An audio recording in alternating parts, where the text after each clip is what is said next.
Salam əziz dinləyicilər, bu gün mən sizə Yaradan rubrikası üzrə çıxış edirəm. Yaradan rubrikasında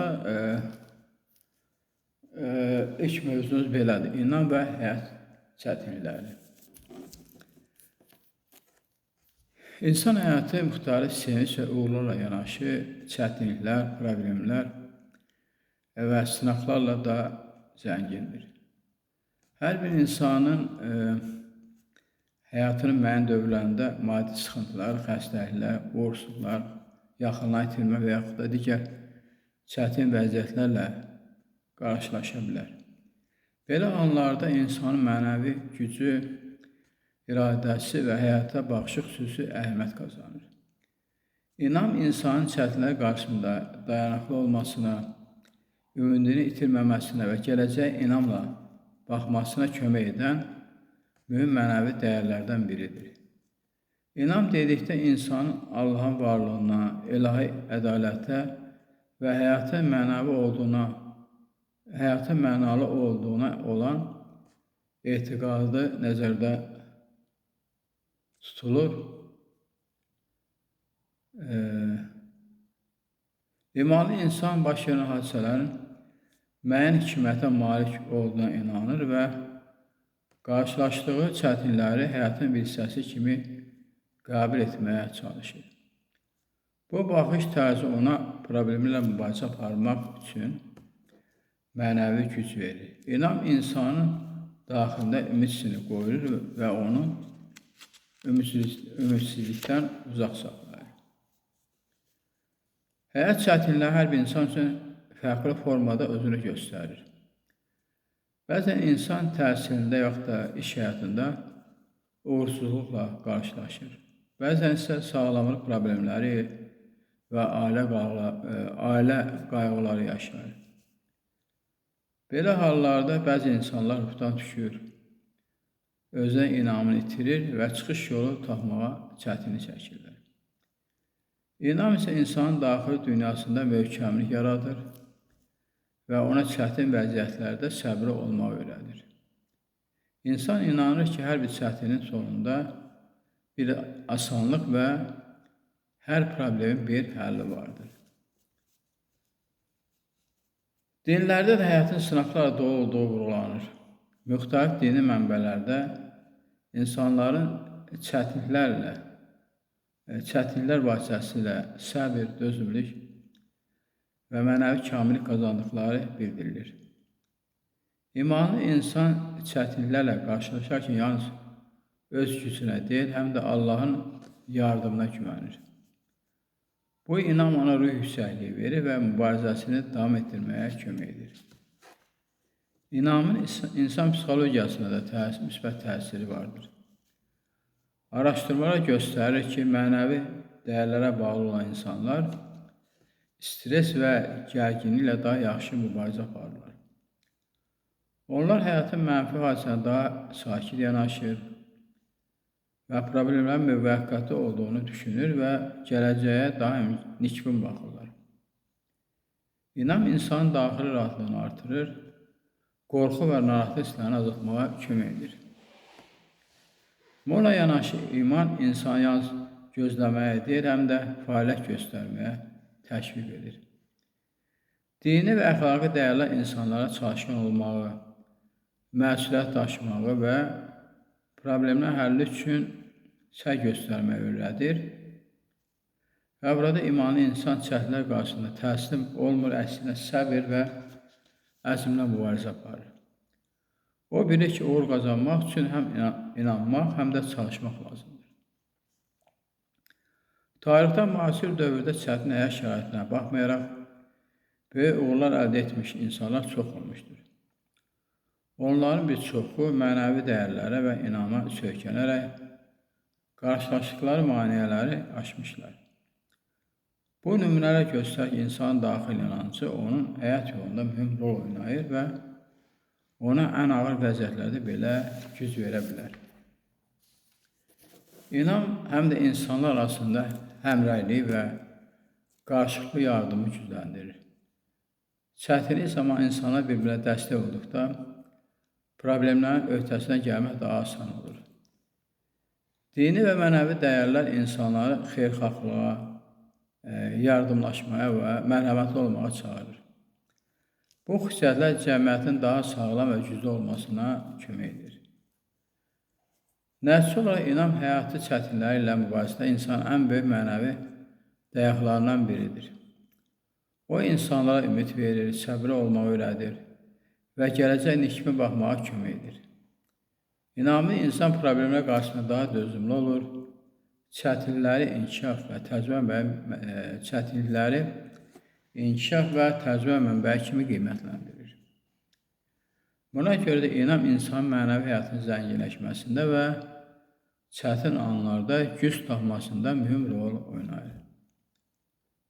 Növbəti mövzumuz belədir: ruhani təmizlənmə. Ruhani təmizləmə insanın daxili aləmin saflaşması, mənfi düşüncə və hisslərdən uzaqlaşaraq mənəvi cəhətdən kamilləşməsi prosesidir. İnsan yalnız fiziki deyil, həm də mənəvi varlıqdır. Buna görə də onun ruhunun sağlamlığı və daxili rahatlığı həyatında mühüm əhəmiyyət daşıyır. Ruhani təmizləmə insanın özünü daha yaxşı tanımasına, davranışların qiymətləndirilməsinə və mənəvi dəyərlər uyğun həyat sürməsinə kömək edir.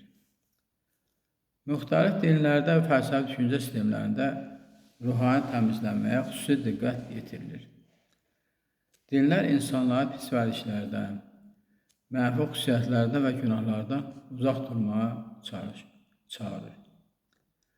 Dürüstlük, mərhəmət, səbir, təvəzzükarlıq və xeyirxahlıq kimi xüsusiyyətlər ruhani təmizlənmənin əsas göstəriciləri hesab olunur. İnsan bu keyfiyyətləri inkişaf etdirdikcə mənəvi cəhətdən daha zəngin və kamil olur. Ruhani təmizləmə ilk növbədə insanın öz daxili dünyasına nəzər salması ilə başlayır.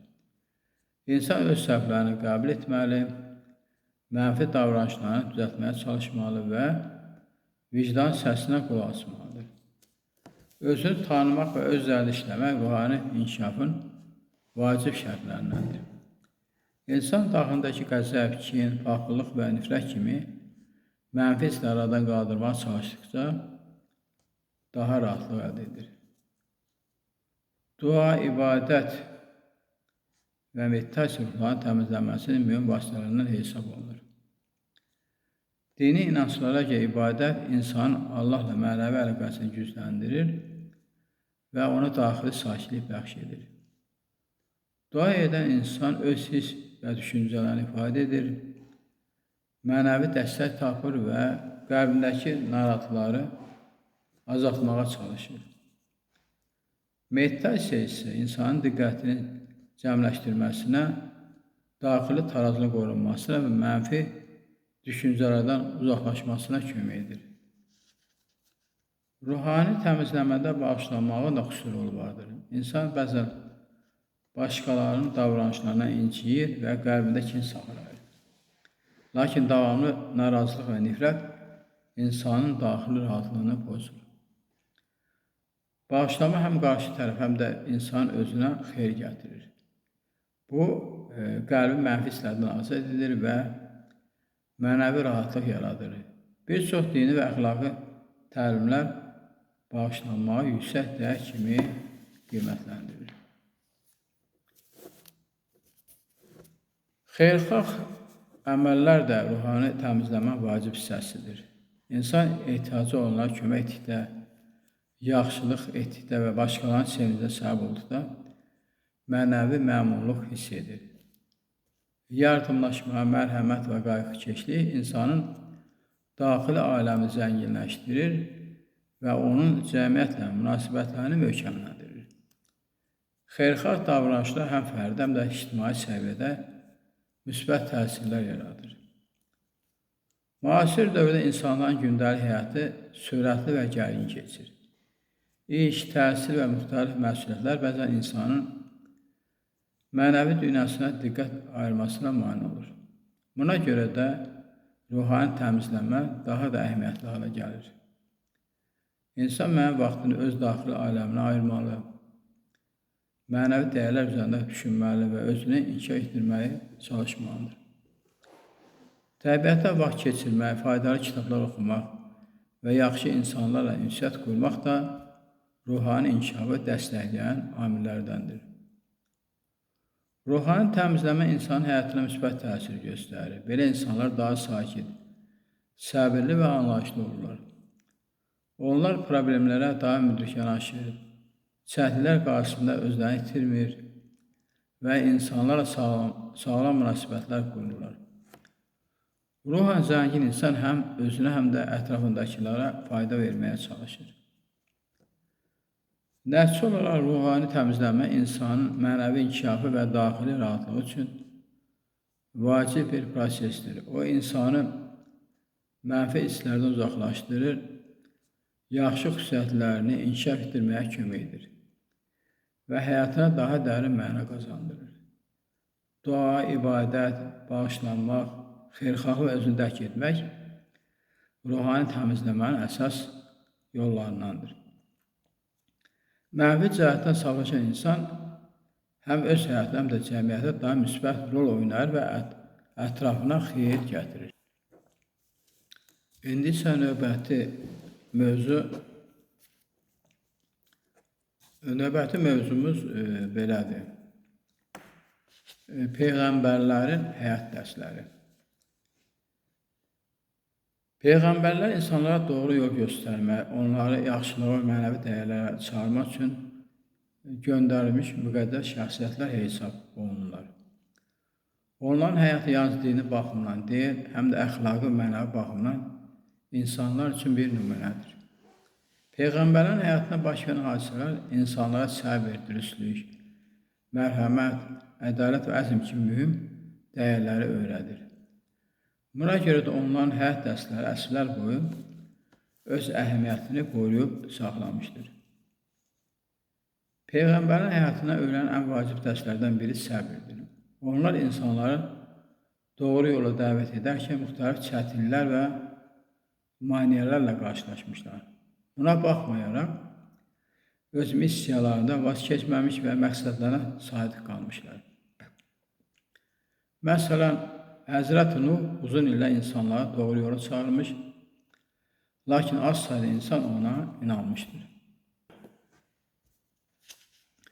Buna baxmayaraq o səbir və qətiyyət nümayiş etdirmişdir. Bu hadisə insanlara çətinliklər qarşısında ruhdan düşməməyi və məqsədlərine doğru irəliləməyi öyrədir. Dürüstlük və etibarlıq da Peyğəmbərin həyatına mühüm yer tutur. Həzrət Məhəmməd Peyğəmbərlikdən əvvəl də insanlar arasında etibarlı və doğru danışan insan kimi tanınırdı. O, həmişə ədalətli davranmış, verdiyi sözə əməl etmiş və insanlara dürüst olmağın vacibliyini öyrətmişdir. Bu xüsusiyyətlər cəmiyyətdə etimadın yaranmasına və sağlam münasibətlərin qurulmasına kömək edir. Peyğəmbərin həyatından öyrənilən digər mühüm dərs mərhəmət və bağışlamaqdır. Onlar insanlara qarşı xeyirxah davranmış, ehtiyacı olanlara kömək etmiş və səhv edənləri bağışlamağa çağırmışlar. Həzrət İsa sevgini, mərhəməti və insanlara yaxşı münasibət göstərməyi təbliğ etmişdir. Onun həyatı insanlara kin və nifrətdən uzaq durmağı, sevgi və anlayışla davranmağı öyrədir. Ədalət prinsipi də Peyğəmbərin fəaliyyətində xüsusi yer tutmuşdur. Onlar insanlar arasında ayrı seçkilərə qarşı çıxmış, zəiflərin və ehtiyacı olanların hüquqlarını müdafiə etmişlər. Peyğəmbərlər hər bir insanın bərabər dəyərə malik olduğunu vurğulamış və cəmiyyətin ədalət əsasında qurulmasını təşviq etmişdir. Bu dərs müasir dövrdə də öz aktuallığını qoruyur və insanların bir-birinə qarşı ədalətli davranmasını vacibliyini göstərir. Peyğəmbərlərin həyatında ailə münasibətləri də mühüm yer tutur. Onlar ailə üzvlərinə sevgi və hörmətlə yanaşmış, valideynlərin, övladların və yaxın qohumların hüquqlarını qorumağı vacibliyini bildirmişlər. Bu nümunə insanlara sağlam ailə münasibətlərinin cəmiyyətin əsasını təşkil etməyi öyrədir. Təvəzzükarlıq da Peyğəmbərin həyat dərsləri arasında mühüm yer tutur. Onlar yüksək mənəvi məqama malik olsalar da, sadə həyat tərzi sürmüş, insanlar səmimi ünsiyyət qurmuş və özlərini başqalarına üstün tutmamışlar. Bu xüsusiyyət insanlara ulavaqdan uzaq olmağı və hər kəsə hörmətlə yanaşmağı öyrədir. Peyğəmbər insanları elməyə, düşünməyə və həqiqəti axtarmağa da təşviq edir. Onların təlimlərində biliyin və maariflənmənin əhəmiyyəti vurğulanır. İnsan yazmalı deyil, həm də mənəvi və intellektual baxımdan inkişaf etməlidir. Bu fikir müasir cəmiyyət üçün də böyük əhəmiyyət daşıyır. Peyğəmbərlərin həyat dərsləri yalnız müəyyən bir dövrə aid deyil. Onların öyrətdiyi dəyərlər bütün zamanlar üçün aktualdır. Səbir, dürüstlük, mərhəmət, ədalət, təvəkkülkarlıq və xeyirxahlıq kimi xüsusiyyətlər hər bir insan həyatını daha mənalı və faydalı edə bilər. Bu dəyərlər həm fərdi inkişaf, həm də cəmiyyətin rifahı üçün vacibdir. Nəticə olaraq Peyğəmbərlərin həyatı insanlıq üçün zəngin mənəvi işdir. Onların davranışları və ürəkləri prinsiplər insanlara düzgün həyat yolu seçməkdə kömək edir. Peyğəmbər həyat dərslərini öyrənmək və təbliğ etmək insanın mənəvi kamilləşməsinə, cəmiyyətin isə daha ədalətli və harmonik inkişafına töhfə verir. Buna görə onların həyatı hər zaman örnək və ilham mənbəyi olaraq qalır. Növbəti mövzumuz ibadət və mənəvi yüksəliş. İbadət insan Allaha mənəvi əlaqə qurmasının ən mühüm vasitələrindən biridir. O, təcrid dini vəzifələrin yerinə yetirməsidir, həm də insanın daxili aləminin saflaşmasına, mənəvi kamilləşməsinə və əxlaqi dəyərlərin inkişafına xidmət edir. Tarix boyu bütün dinlərdə ibadət xüsusiyyət tutmuş və insanı yaradan qarşısında məsuliyyət hissini gücləndirmişdir. İbadət vasitəsilə insan öz həyatının mənasını daha dərindən dərk edir, mənəvi rahatlıq tapır və həyatın çətinliyə qarşı daha dözümlü olur. İslam dinində ibadət anlayışı geniş məna daşıyır. Namaz qılmaq, oruç tutmaq, zəkat vermək, Quran oxunmaq və dua etmək ibadətin əsas formaları hesab olunur. Lakin ibadət yalnız bu əməllərlə məhdudlaşmır. İnsan Allahın razılığını qazanması niyyəti ilə etdiyi hər bir xeyirxah işi də ibadət sayılır.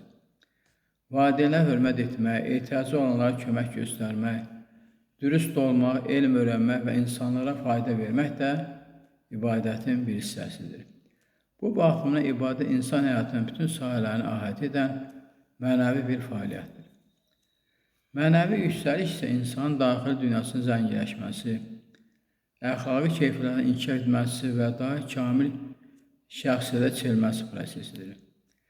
Mənəvi yüksəlişə nail olmaq üçün insan öz nəfsini tərbiyə etməli, pis vərdişlərdən uzaq durmalı və daim özünü inkişaf etdirməyə çalışmalıdır. İbadət bu prosesdə mühüm rol oynayır.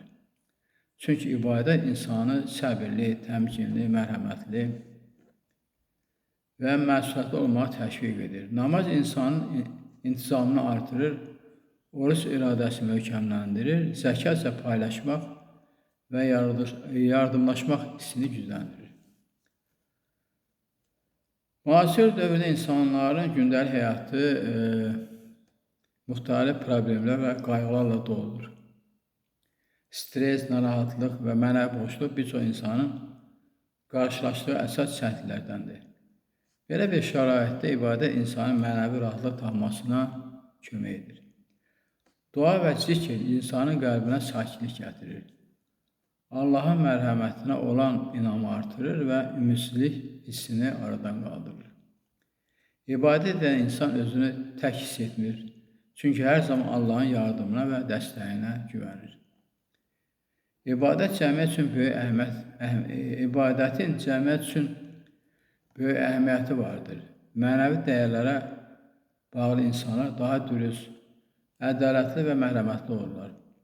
Bu isə cəmiyyətdə qarşılıqlı hörmətin, etimadın və həmrəyliyin güclənməsinə səbəb olur. İbadət insana yaxşı əməlləri təşviq edir, mənfi davranışlardan uzaqlaşdırır və sağlam ictimai münasibətlərin formalaşmasına kömək edir.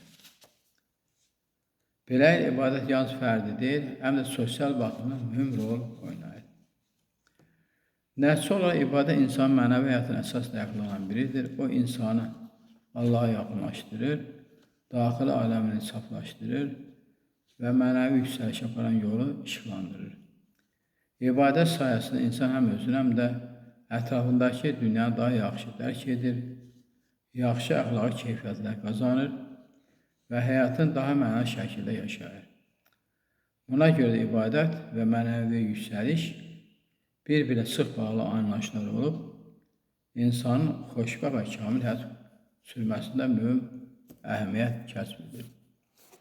Hələlik bu qədər, sağ olun, gəlin görüşlərə.